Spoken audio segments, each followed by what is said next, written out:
હું દહેગામ આવી હતી અને દહેગામથી તો મેં લઈ લીધું છે કઠું, કેમ કે પપ્પાએ મને કહી દીધું તું પપ્પા કઠું લેવું છે. મેં કીધું યસ.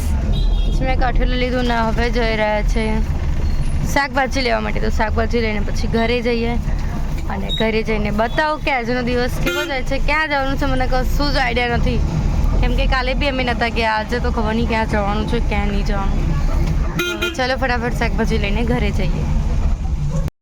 અમે લોકો જઈ રહ્યા છે પેંડા લેવા માટે, કેમ કે કાલે આઠમ છે તો પછી અહીંયાથી જ પેંડા લઈ લઈએ. તો પેંડા લઈ લઈએ ફટાફટ, પછી ઘરે જઈએ. પ્રત્યેક વસ્તુને લઈ લીધી છે, બહુ બધી વસ્તુ. મરચાં લઈ લીધા છે અને મુખવાસ પણ લઈ લીધો છે. હવે ફટાફટ ઘરે જતા રહીએ, કેમ કે થાક પણ બહુ લાગ્યો છે. નીકળી ગયા છે ઘર તરફ. અને આજે સન્ડે છે ને તો સન્ડે ફન ડે. સન્ડે મજા આવી જાય. વાતાવરણ બી મસ્ત છે આજે. સવારમાં તો વરસાદ બી ચાલુ થઈ ગયો હતો, બટ અત્યારે વાતાવરણ મસ્ત છે એમ. હવે ખબર નહીં, અંધાર્યું તો છે, વરસાદ આવે છે કે નહીં કંઈ જ ખબર નથી. હવે ફટાફટ ઘરે પહોંચી જઈએ. પાઇનેપલ લઈ લીધું છે, કેમ કે બહુ ટાઈમથી પાઇનેપલ ખાવું હતું. પછી પપ્પા કે આજે લઈએ જ લે પાઇનેપલ. પછી પાઇનેપલ કટ કરીને લઈ લીધું છે. હવે લેવાની છે ચોળાફળી, કેમ કે અર્પિતની તો ફેવરેટ છે. મતલબ અમે જ્યારે પણ દહેગામાં આવીએ તો ચોળાફળી લઈએ જ છે. કોક ટાઈમ નહીં લેતો, બાકી અમારા ઘરે બધાને ચોળાફળી ભાવે છે, એટલા માટે. હવે ચોળાફળી લઈને પછી ફાઇનલી ઘરે. હવે કશું રહી નહીં ગયું, બધું ઓલમોસ્ટ લઈ જ લીધું છે. તો હવે ફટાફટ ચોળાફળી લઈ લઈએ. ખબર નહીં ક્યાં છે આજે ચોળાફળીવાળા. અહીંયા ક્યાંક આગળ જ આવે છે એમનું, અહીંયા જ આવી ગયું. અહીંયા ચોળાફળી આવી ગઈ છે. હવે લઈ લઈએ ચોળાફળી.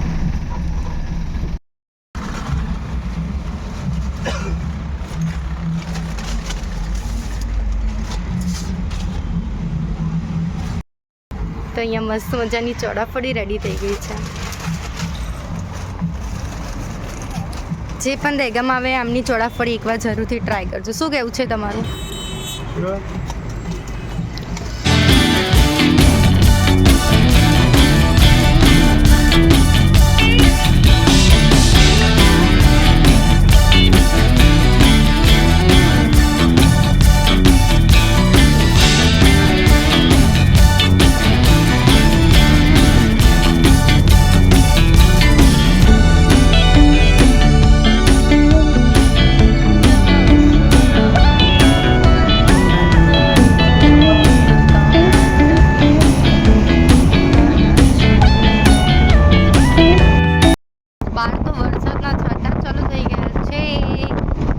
આજે તો બધાના ગરબાની પથારી ફરી જવાની છે. જો કે બંધ થઈ જાય તો સારું, કેમ કે ગરબા રમવા તો બધાને ગમે જ છે. તો હવે ફટાફટ ઘરે પહોંચી જાય વરસાદ આવે ને પહેલાં, કેમ કે વરસાદ છાંટા ચાલુ થઈ ગયા છે, એટલે ગમે ત્યારે વરસાદ આવી શકે છે. બટ અમે તો ગાડીમાં છે, પલળીએ તો નહીં. તો પણ યાર ફટાફટ ઘરે પહોંચી જવું સારું. હાય, કેમ છે? મજામાં. આપણે બધા મજામાં છીએ, પણ આપણી દેરાણી મતલબ રચિતા મજામાં નથી. તમે આગળની ક્લિપમાં જોયું જ હશે કે દહેગામ ગઈ હતી અને રિટર્નમાં આવતા એની કારનું એક્સિડન્ટ થઈ ગયું છે. વચ્ચે રસ્તામાં કંઈક ભેંસ આવી ગઈ હતી, એને બચાવવા ગયા તો ગાડી 3 ગલોટિયા થઈ ગઈ.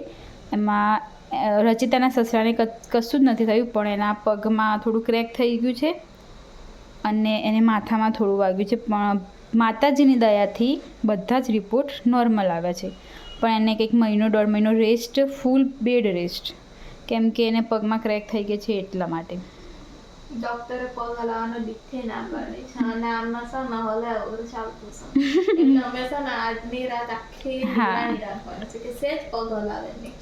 હું ને સીમા આખી રાત રહેવાના. તું મને એકલી મૂકીને પડીકા ખાય છે. ડોક્ટરે ના પાડી કે બાકી આવું ડૉક્ટર દાળ ભાત ખાવાનું કહે છે, બટ બિસ્કિટ ખાવાની પણ ના પડે છે. આના લોકો જો મોકલે પેશન્ટ માટે, કેમ કે અમે લોકો બપોર સુધી ખાધું નહીં તો કે તમને રાત્રે ભૂખ તો એ તો લાગી. ચીટિંગ કહેવાય. બપોરે તો મેં બી કશું નહીં ખાધું. અત્યાર સુધી મેં કંઈ જ નહીં ખાધું. પણ રચિન ડૉક્ટરે ના પાડી બધું ખાવાનું. ડૉક્ટર દાળ ભાત ખાવાનું કહે છે તો આવું ખાવાનું કેમ ના પાડે છે? દાળ ભાત કહેવાય, આ બહારનું ફૂડ કહેવાય, જંક ફૂડ કહેવાય. આવું તમારે બી ના ખાવું જોઈએ. મારી દિરાણી બીમાર છે તમે આવું ના ખાવું. વાહ. અમે નહીં ખાઈએ તો તમને સેવા કોણ કરશે? હા. એટલે પણ ડૉક્ટરે એમને કીધું તમે લોકો જંક ફૂડ ખાઓ. તમે મારે જેમ દાળ ભાત ખાઓ, ખીચડી ખાઓ. અમે એ છે તો બનાવવા પણ જઈએ. પાર્થથી મંગાય તો દાળ ભાત ખાઈ એ બાજુ ગાઈસ આ લોકો અહીંયા બહુ ચીટિંગ કરે છે. નામ પેલા માણસ જો અને તો ઊંઘ હું જ કરે છે માણસ તો. આ જ્યારે હોય ને ત્યારે ઊંઘતા છે. Good morning. હાય. હાય. મજામાં? સમજ. Good morning. હાય સિમલી. આવો. આ બધાને થેન્ક યુ. ત્રણે ભલે અર્પિત સૂતા હતા પણ તોય ત્રણને મારે થેન્ક યુ કહેવું પડે કેમ કે બધા મારી જોડે જાગતા હતા. શું કહેવું? મારી જોડે નહીં, અમે જ્યાં કરતી તું સુઈ ગઈ હતી. એટલે હું સૂતી હતી પણ તમે લોકો મારું ધ્યાન તો રાખતા હતા ને. રાખવું જ પડે ને. તો નાના છોકરાને જેવું કરું છું. મને દુખાય છે, મને આમ થાય છે, મને તેમ થાય છે, મને ઊભું થવું છે, એક મને આમ તાવ આવ્યો હોય થવું છે, છે, મને તેમ તારે આવું થવું છે. કરતા હોય છે ને. મને આમ થાય. એક કામ કરો તમે મને મારી સેવા કરવા મારા ઘરે જ ચલો મને અત્યારે જાઓ આવો સીધા ત્યાં ડાયરેક્ટ. પાક્કું ખાલી અમારે ઘેર ફોન કરીને વાત કરી લેજે. કે મોકલે એમ? તો કોઈ ના તો નહીં પડે કે હા સેવા કરો તો ઉપડો. શું કેવું તમારું? બ્લોગ ચાલુ છે એટલે કશું બોલવું નહીં. સાવ કરી દીધું યાર. તો કંઈ નહીં આજે તો ફાઇનલી મને ઘરે પણ જવાનું છે હે ને. ટાંગો થોડો સરખો થઈ ગયો છે, પગ તો મારો પણ ડૉક્ટરે હલાવવાની ના પાડી છે. અને મેડમને હલાય વગર ચાલતું નહીં. પણ છે ને પગ આમ થાય ને પછી આમ કરવા જોઈએ, આમ કરવા જોઈએ એટલે બગા.